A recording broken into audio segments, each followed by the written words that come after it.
Hello, and thank you for checking out Spring Branch Community Church online. Whether you are a member here but you're unable to be in person for some reason, or maybe you're checking out churches and just wanted to see what we're about, we are glad that you are watching us online. As you listen, do me a favor, go into the description of this video and click on the link for our Connect card. That's a way for us to be able to know how we can connect with you and help you on your spiritual journey. I hope the following message is helpful for you and applicable to your life. Well, it's great to see everyone this morning. I'm Brittany. I'm one of the volunteers here, and I'm privileged this morning to lead us in the reading of our scripture. So I know some of you like to bring your actual Bibles. Some people still have an actual tangible Bible. But if you have an electronic version or you're watching online, we invite you to take a minute and go to the section we will be reading. Of course, it'll be on the screen as well. And we are reading this morning from 1 Samuel 25, verses 1 through 13.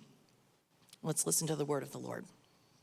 Now Samuel died, and all Israel assembled and mourned for him, and they buried him in his house at Ramah. Then David rose and went down to the wilderness of Paran. And there was a man in Maon whose business was in Carmel. The man was very rich. He had 3,000 sheep and 1,000 goats.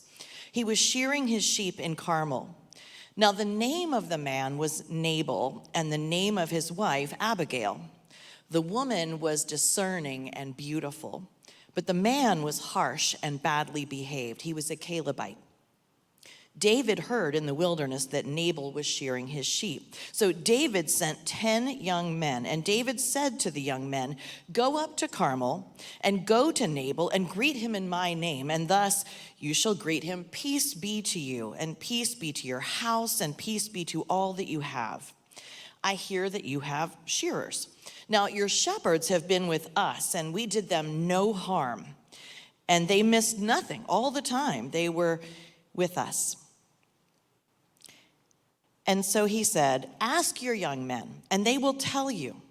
Therefore let my young men find favor in your eyes, for we come on a feast day. Please give whatever you have at hand to your servants and to your son David.' When David's young men came, they said all this to Nabal in the name of David, and then they waited. And Nabal answered David's servants, 'Who is David? Who is the son of Jesse? There are many servants these days who are breaking away from their masters. Shall I take my bread and my water and my meat that I have killed for my shearers and give it to men who come from I do not know where?' So David's young men turned away and came back and told him all this. And David said to his men, 'Every man strap on his sword.' And every man of them strapped on his sword. David also strapped on his sword. And about 400 men went up after David, while 200 remained with the baggage." This is the word of the Lord. Thanks, Brittany. And good morning, everybody. My name is Nick. I'm the pastor here. If we haven't met yet, I hope to meet soon. And appreciate Brittany reading that for us. So, in the story that Brittany just read for us, we learned about this character named Nabal. Now, in Hebrew, the word Nabal literally means fool. Now, I highly doubt that his mother named him fool. Even the worst of mothers would not do that to their son. However, in Hebrew culture, you were often named after some kind of character trait of yours. Sometimes parents would wait for the baby to be born. They'd wait for a few days and see if there's some weird personality or something, or some way the child appeared or looked or what was going on in their life, and they would name the kid after that. Or sometimes, it's kind of like when you grow up in a small town, especially in the Midwest, you do something dumb in 5th grade and your name just becomes whatever that thing is. Okay, some of you have identified with that. And so sometimes in Hebrew culture, if you did one thing, you were forever named after that. Well, Nabal is known as a fool. In fact, I want you to see what his own wife has to say about him. She says, "Nabal, he's just like his name. His name means fool, and folly goes with him." His own wife calls him a fool. Now, he's not a fool because he's unintelligent, okay? That's not the kind of fool we're talking about. In fact, we're going to find out, and you already found out, you heard in the story, he's actually a very wealthy man. He has this large estate that he manages. He manages all these shepherds and the shearing business. So he's actually quite intelligent. He's wealthy. He knows what he's doing with his property and with his estate. He's a fool because he's mean. He's rude. He's a jerk to people. That's the kind of fool that we're talking about. He's just a jerk. Do you know any jerks? Okay, I can hear by the chuckling that some of you do. I know a few. If you want to meet one, let me know. So I read this study that came out in 2024, just this year, by Pew Research, that shows that people are ruder than they used to be. At least that's how the people that responded in the survey tended to think. I also did a quick view on Google Trends. If you never use Google Trends, it's a fun thing to kind of play around with it. It shows you how words are used over the course of time. And so I used the word mean, and I saw that mean is getting way more hits than ever before online. Maybe people are getting meaner. I don't know. What I do know is this, that all of us can act like jerks sometimes. All of us have bad days. All of us can be grumpy. All of us can react in rude ways. Some of us more than others, but all of us can be rude at some point. And all of us know jerks. Some of you work with jerks. Some of you are employed by jerks. Some of you have attended a family reunion with a jerk. None of us attend church with jerks, right? Right? I hope not.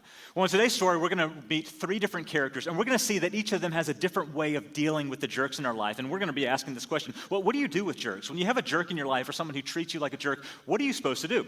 And so here's the 3 characters we're going to look at. The first is Nabal. We looked at him. We're going to look at David, and then near the end of the story, we're going to look at a 3rd character named Abigail.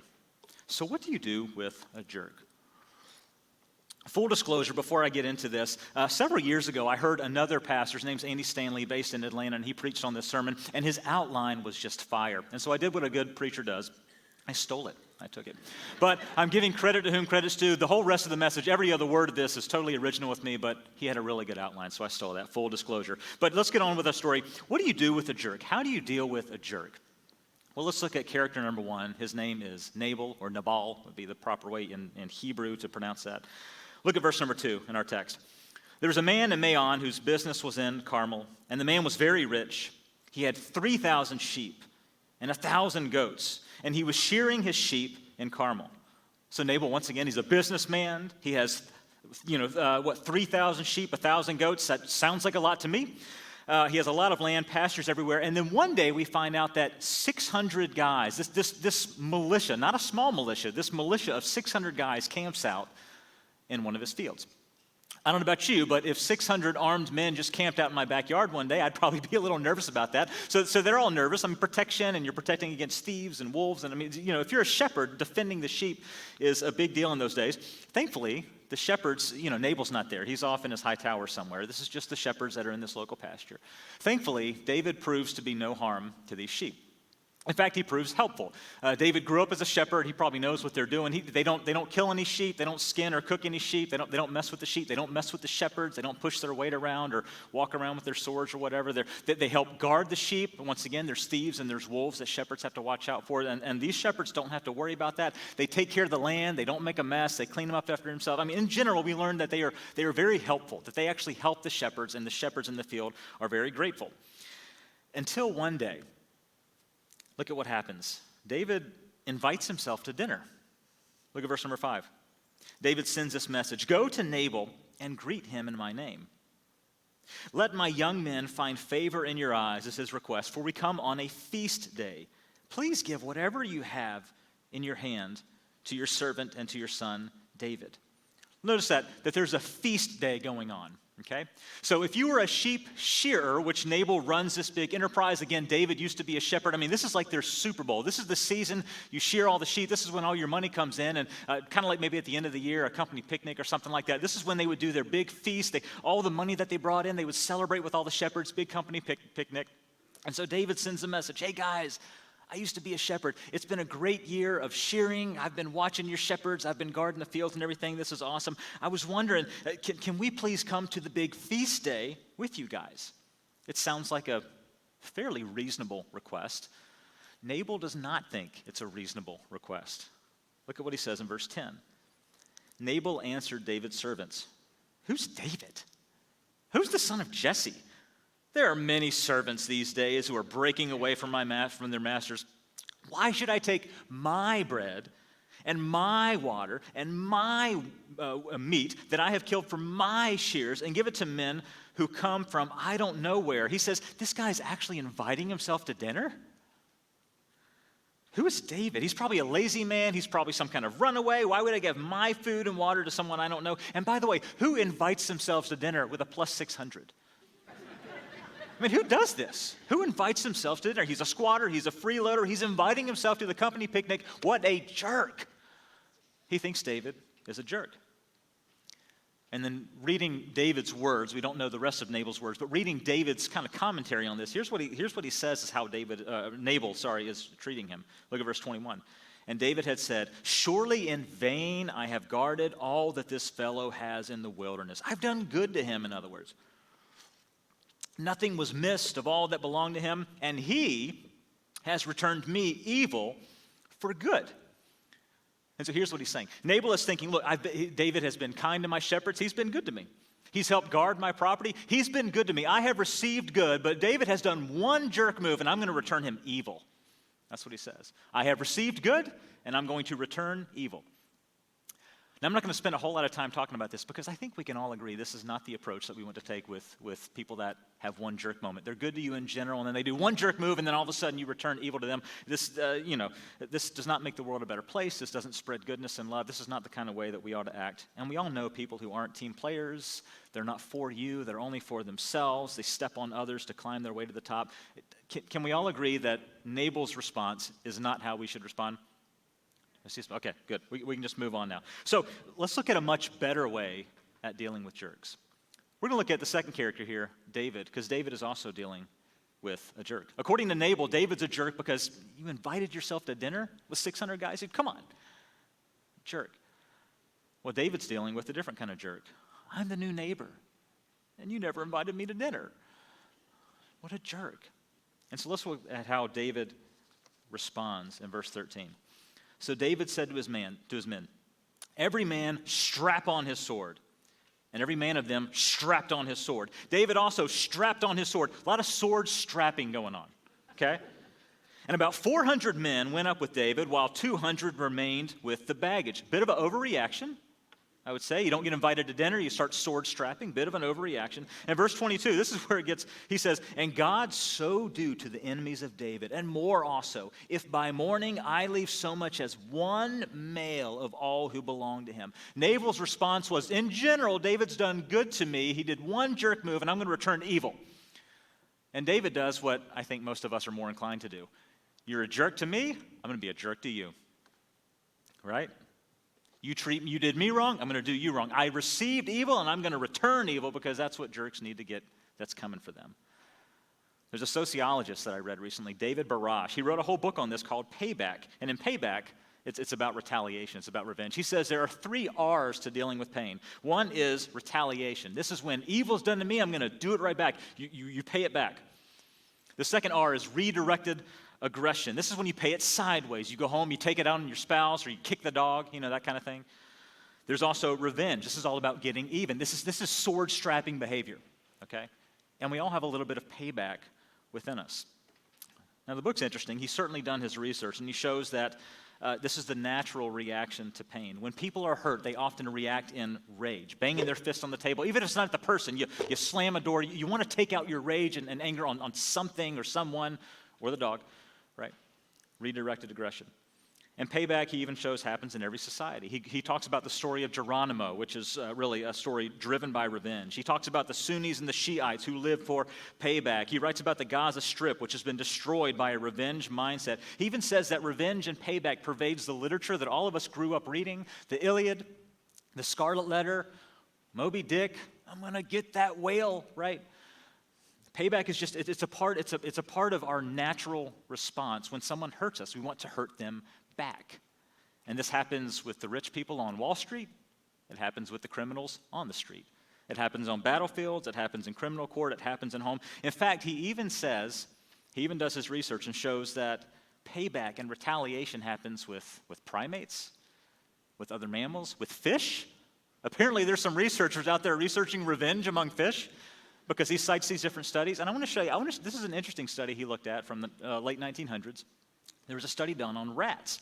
And here's what happens. This is interesting. Researchers put rats in a cage, something like this, something like a Skinner box. And what they would do is occasionally shock the rat. Not enough to actually injure the rat, but they would shock it enough just to kind of irritate it and throw it off its groove. And man, what's going on? Something irritated me and stressed me out. And what the researchers found was the rat would find something in the cage to self-soothe. And it would grab a stick or something in the cage and gnaw on that stick. Think of it as a healthy way of getting out your nervous energy. How many of you have a dog? Any dog? Okay, a bunch of you. You probably noticed when your dog has some nervous energy, it'll go gnaw on a bone. It's like a healthy way of getting out that stress and that anxiety. Well, they redid the test with 2 rats in the cage.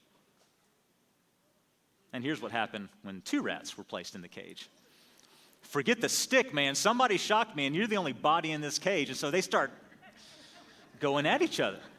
Even rats want payback, revenge, evil for evil. And here's some of his summary of all this research that he does. Don't look up page 18, you don't have it, but we have it on the screen. It thus appears that when animals respond to stress and pain by redirecting their aggression outside of themselves, whether biting a stick or another individual, they are essentially self-medicating. They're protecting themselves from stress.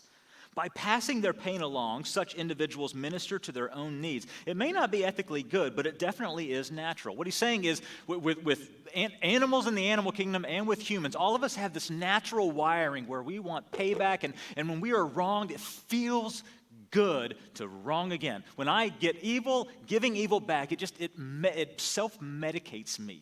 This is our natural response, and all of us are reading David going, I get where he's coming from. I don't know if I would sword strap, but I get where he's coming from. I'd be mad too. I want to go to dinner, right? Now, there's a major problem with returning evil for evil.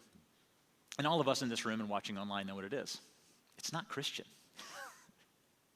But here's what he goes on to say. Dr. Barash, who wrote the book, he's openly not a Christian, but I want you to see what he says. He says 2 things that all of us would agree with. Here's the first thing.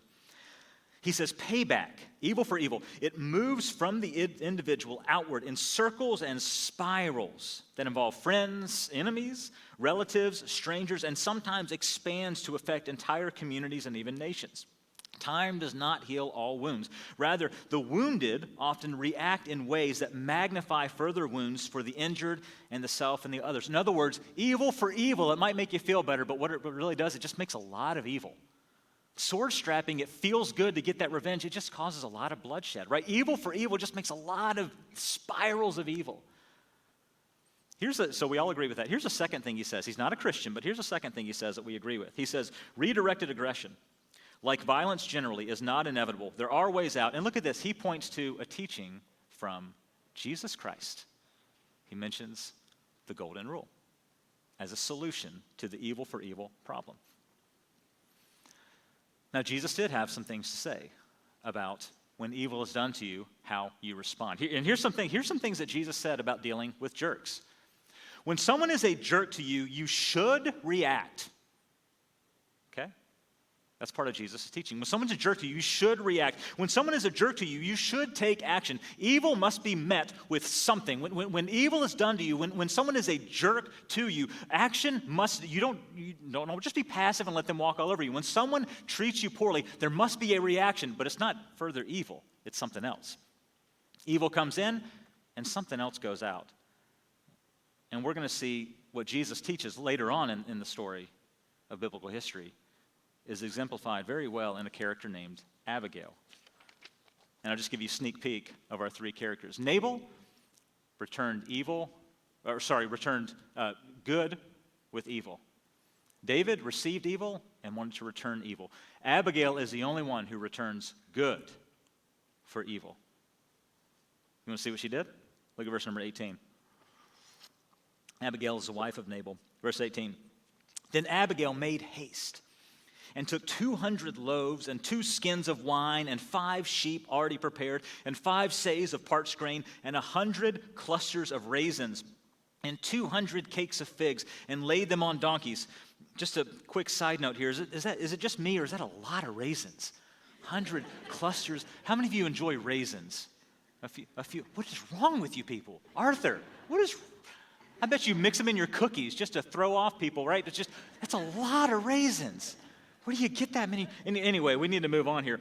So she gets all these raisins. And then verse 19, and she said to her young men, go on before me, behold, I come after you. But she did not tell her husband Nabal. And as she rode on the donkey and came down under the cover of the mountain, behold, David and his men come down toward her, and she met them. So listen, poor Abigail, in this story, she is wedged between two jerks. Nabal, her husband, he's a fool. He's named after his foolish traits. He's a jerk. He's rich. He's entitled. He's mean. He's grumpy. We find out later he's an alcoholic. I mean, he didn't even invite the new neighbors over for dinner. He's a jerkwad. And Abigail stuck with him. On the other side of Abigail is this other guy, David. He's new to town. He's pretty much good to everybody. But then one thing happens, and he starts sword strapping. He's coming after their family. What a jerk. She's got a jerk on this side and a jerk on this side. So what is she going to do with all these jerks? Abigail's watching all this evil play out, good for evil, and then evil for evil. All this evil is swirling around. And listen, Abigail's a smart woman. She's a smart woman just like you and me. Well, she's smart just like you and me, I should clarify. Because she knows something that you and I know. When evil happens, you can't just let it happen. When someone's a jerk, you can't just let people walk all over you. She knows that evil must be met with something, that when jerks just can't strap on swords and gallop into the sunset. Like, you have to do something to deal with jerks. And so here's what Abigail does. Here's what she does. You want to know? She makes them dinner. That'll teach them. No, really. This whole thing started over dinner. The whole thing started over dinner. Nabal was the jerk who refused to invite the new neighbors over for dinner. David was the jerk who started sword strapping because he didn't get an invitation to dinner. And so Abigail gathers some of her family together, she gathers some of her staff together, and she says, all right, guys, we're going to cook. You guys, I want you to get all the raisins. Go get all the raisins on the whole farm. You guys, I want you to start chopping. I want you guys to start skinning. I want you guys to start cooking. You're going to be baking. We're going to make a huge dinner. And we're going to make it nice. Get the wine, get the best wine, get all that stuff, and we're going to deliver it Uber style. Okay, we are going to cook. We're going to deliver food for free to the jerks. That's what she does. The whole thing started over dinner, and Abigail said, I'll make dinner.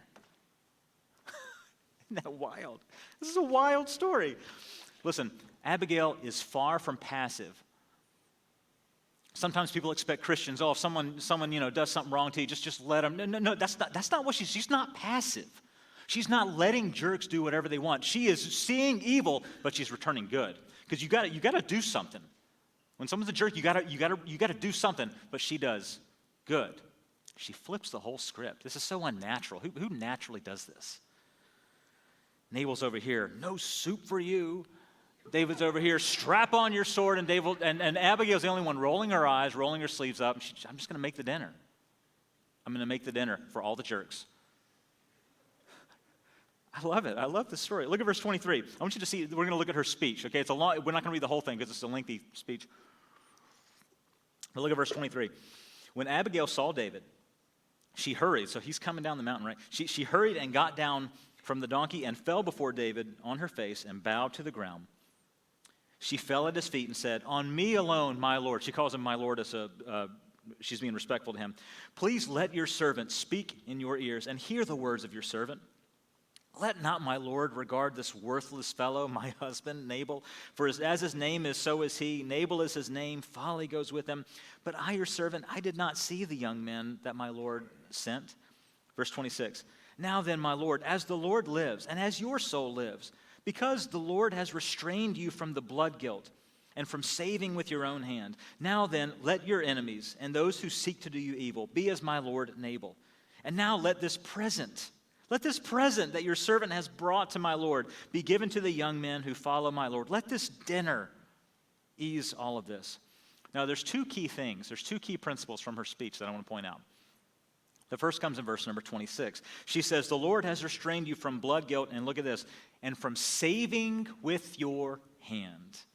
Saving with your own hand. This phrase of saving with your own hand comes up 3 times in the text. Verse 26, verse 31, and then verse 33. It's 3 times this idea of saving with your own hand comes up. Here's what Abigail's saying. David, I know what you're doing. I know how you feel. You feel like you're a rat in the cage. You got shocked, and you're looking around for someone to bite. This is what's happening. She says, you were hurt, you were irritated, you were wronged, you want payback, you want revenge, you want retaliation. These are natural things to feel. But what you need to realize is what you're trying to do is save yourself. You're trying to self-medicate. You're trying to soothe. You're trying to save yourself. Evil for evil feels really good. It does make you feel better. It is self-medicating because you feel like you're contributing to the situation. Evil for evil, it's stress-reducing because you feel like you're channeling your anger into something productive. Evil for evil, it is justice-seeking because you feel like you're satisfying a moral imbalance. Evil for evil feels good. It's closure-seeking because that jerk left you with an open wound and you feel like you're sealing it in some way. But what you're trying to do is you're trying to be the one that saves yourself and medicates yourself. She says, David, I know what you're doing. You're trying to save yourself with your own hand. 3 times that comes up. And here's the second thing she says. She admits that you're not the one who's supposed to save yourself. Look at verse 28. She says, my Lord, David, my Lord is fighting the battles of the Lord. She said, I get a battle needs to happen. I get that. This isn't your battle, though. My Lord is fighting the battles of the Lord, and evil shall not be found in you. I realize that evil was done to you, but evil should not be dished out by you. Evil is in the equation, but evil should not be a part of your solution. Verse 29, if men rise up to pursue you and seek your life, the life of my Lord, David, shall be bound in the bundle of the living, in the care of the Lord your God. Look at this. And the lives of your enemy he shall sling out as from the hollow of a sling. She never says retaliation is bad. She never says that jerks shouldn't get what's coming to them. She never says that jerks should never get payback. She just says, you're not the one that's supposed to do it. That's saving with your own hand. This guy does deserve payback, but there's someone else who's supposed to be doing the payback. Do you see what's happening? Jerks have to be dealt with. It's just not our job to punish them, is what she is saying. And she's sharing a principle with David that isn't fully unpacked until the days of Jesus Christ. And it's a principle that has shaped the work of Martin Luther King. It's shaped the work of Corrie ten Boom. It's shaped the work of Mother Teresa and St. Patrick. And this is the principle, that vengeance belongs to the Lord. He's the one who does the payback. He's the right one to be doing the payback. When you try to save yourself, you become the jerk. When you try to retaliate, you create more jerks. When you return evil for evil, you just multiply. You spiral, like Dr. Barash says, this world of jerkiness. You're part of the problem, not the solution. And so here's look at what David says at the end of this, verse 39. David said, blessed be the Lord, who has avenged the insult that I received at the hand of Nabal, and has kept back his servant from wrongdoing. Look at this. The Lord has returned the evil of Nabal on his head. Somebody's got to get this guy back, and somebody will. It's just not your job. Because if you do it, that makes you another jerk. And we don't need more jerks. That's what she says. And by baking dinner, this all started over dinner. By making dinner, Abigail was able to unstrap 400 swords. Think about that. By making dinner, she unstrapped 400 swords. Saved all these lives. She mediated the conflict. She lowered the temperature. Now, I do want to clarify something. Okay? This does not mean that you and I as Christians have to be nice guys. Okay? That could be something that can be misconstrued. I'm not saying we have to be nice guys. God has not called you to be a pushover, to be a doormat, to receive abuse and just say, well, you know, I guess I'm a Christian. Thank you, sir, for the evil. Can I have another, sir? Like, that's not what he's saying, okay? Just because you're a Christian doesn't mean you can't defend yourself or practice healthy confrontation. That's not what's happening here, okay?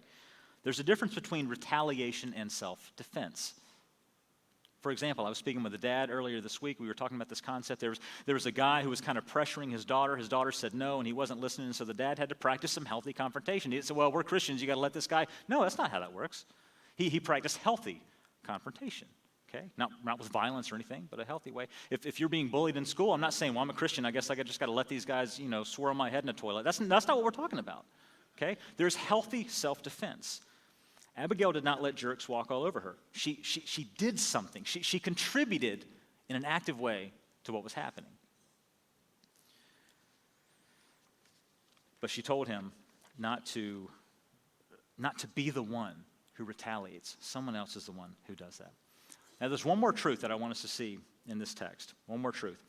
We see something taught here that we at Spring Branch and other great churches around here call the gospel. And the idea behind the gospel is this, that all of us are ultimately jerks. All of us can be jerks. Now, the word used in Scripture is the word sinner. And the Bible says that all of us are sinners. And that does have to be dealt with. And God will judge us one day for our sin. But here's the beautiful part of the gospel and what we teach at this church, and the reason this church exists, is that God sent his son, Jesus Christ, to accept the punishment, to accept the payback for our sin. Jesus absorbed the consequences, the punishment for our sin on the cross. And if we believe in him, we can be saved from our sin. Maybe not the consequences. We still have to deal with that in this world. But we can be saved from the wrath of God that's coming for our sin. Hey, thanks for watching. I hope that video was helpful for you. And I also hope that you can come and visit us in person sometime. Lastly, I want to let you know about an upcoming event at our church. It is our annual Hoedown. That occurs on October 15th, and we're going to have plenty of food. There's going to be carnival games, stuff for the kids, stuff for the entire family. I would love for you to be our guest at that event. If you go into the description, there should be a link that shows you more about that Hoedown event. And lastly, as we like to say around here, you are not dismissed, but you are sent. Thank you for watching.